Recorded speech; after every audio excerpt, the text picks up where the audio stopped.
Bienvenue dans cette entrevue pro. Je propose dans ces courtes vidéos de répondre aux questions les plus fréquentes qui me sont posées lors de mes accompagnements. Si vous-même souhaitez que j'aborde un sujet, n'hésitez pas à me laisser un commentaire ou à me contacter. Dans cette vidéo, j'aborde la mise en avant de sa vie privée pour vendre ou se faire connaître sur les réseaux sociaux. Je réponds à la question d'un client: comment se faire connaître sur les réseaux sans montrer son visage?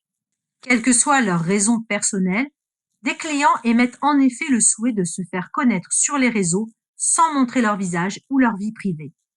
À côté de cela, vous trouvez énormément de conseils marketing qui, au contraire, vous font comprendre que partager son intimité avec son public permet d'attirer les clients potentiels. Tout cela fait partie du branding marketing. J'ai donc envie de vous parler de ce concept qui pour moi se résume à connais-toi toi-même pour que l'image de marque de ton entreprise ne soit pas éloignée de tes valeurs, de ton objectif, de ton histoire. Ce qui est donc important, c'est que la communication de votre entreprise vous représente. Que ce soit les couleurs, la police d'écriture, le langage des messages, les images choisies, cela doit correspondre à vous et ne pas être une copie de ce qui existe déjà et qui n'est pas vous. Et si pour certains montrer leur vie de tous les jours est important pour accrocher avec leur public, ce n'est pas le cas de tout le monde. Alors comment se faire connaître?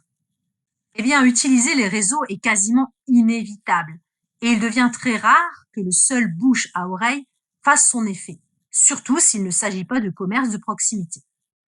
Alors soyez créatifs, utilisez la multitude d'idées sur Internet.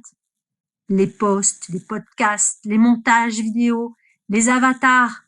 Présentez-vous succinctement, mais surtout racontez l'histoire de votre projet sans forcément déborder sur votre vie privée. Apportez les témoignages de vos clients satisfaits. Proposez les photos ou vidéos de vos produits. Je finirai par vous dire que de toute façon, si votre communication ne vous ressemble pas, le client que vous espérez toucher n'accrochera pas.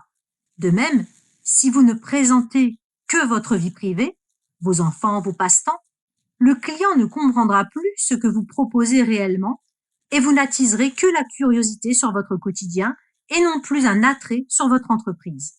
Alors visage, pas visage, faites le choix qui vous correspond et surtout qui correspond à ce que vous proposez.